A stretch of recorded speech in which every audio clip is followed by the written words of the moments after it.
Puppet, Mama Puppet, Baba Puppet, Puppet, Puppet, Puppet, Puppet, Puppet। यार ये क्या भला है जो हर वक्त बच्चे हमसे मांगते रहते हैं। मेरे तो कान पॉप करने लगे हैं ये सुन सुनकर। अजीब चीज है, हर दूसरा बच्चा पॉपेट पॉपेट करता नजर आता है। ऐसा करते हैं कि आज हम जान ही लेते हैं कि पॉपेट चीज क्या है और ये आया कहां से है। चैनल सब्सक्राइब कर लें, फिर हम वीडियो शुरू करते हैं। पॉपेट रबर से बना हुआ एक ऐसा खिलौना है जिसमें बेतहाशा उभार होते हैं। बच्चे और अब तो इनके बड़े भी इन उभारों को एक तरफ से दबाते हैं और दूसरी तरफ कर देते हैं, जिससे की आवाजें आती हैं। बस ये है इस खिलौने की total enjoyment. Absolutely non productive and time killing toy. लेकिन आजकल ये ऐसा ट्रेंडिंग है कि रेडियो पे माल्टे नहीं पॉपेट बिकते हैं। लो बच्चों का पॉइंट ऑफ व्यू सुने। वो कहते हैं कि इससे हमारी कंसंट्रेशन बढ़ती है और हमें रिलैक्सेशन फील होती है। बंदा बच्चों से पूछे, यार तुम्हें किस चीज की टेंशन है जो रिलैक्सेशन फील होती है।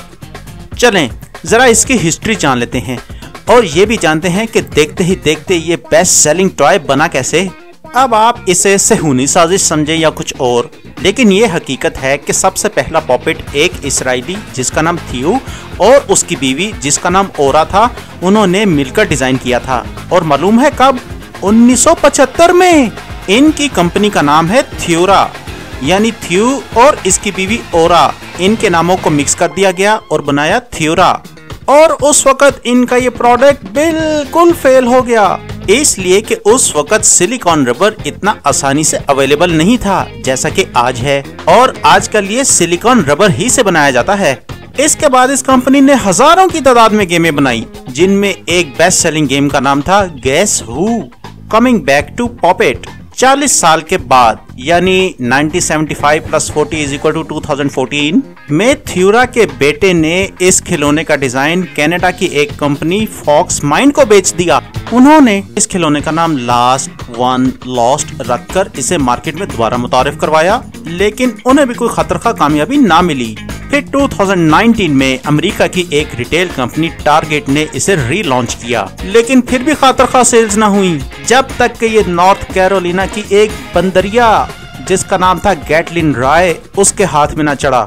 उसकी मालिका जेसिका ने इस बंदरिया की वीडियो बनाई जिसमें वो पॉपेट से खेल रही थी और ये वीडियो टिकटॉक, यूट्यूब और इंस्टाग्राम वगैरह पर चढ़ा दी। और जनाब देखते ही देखते ये वीडियो वायरल हो गई।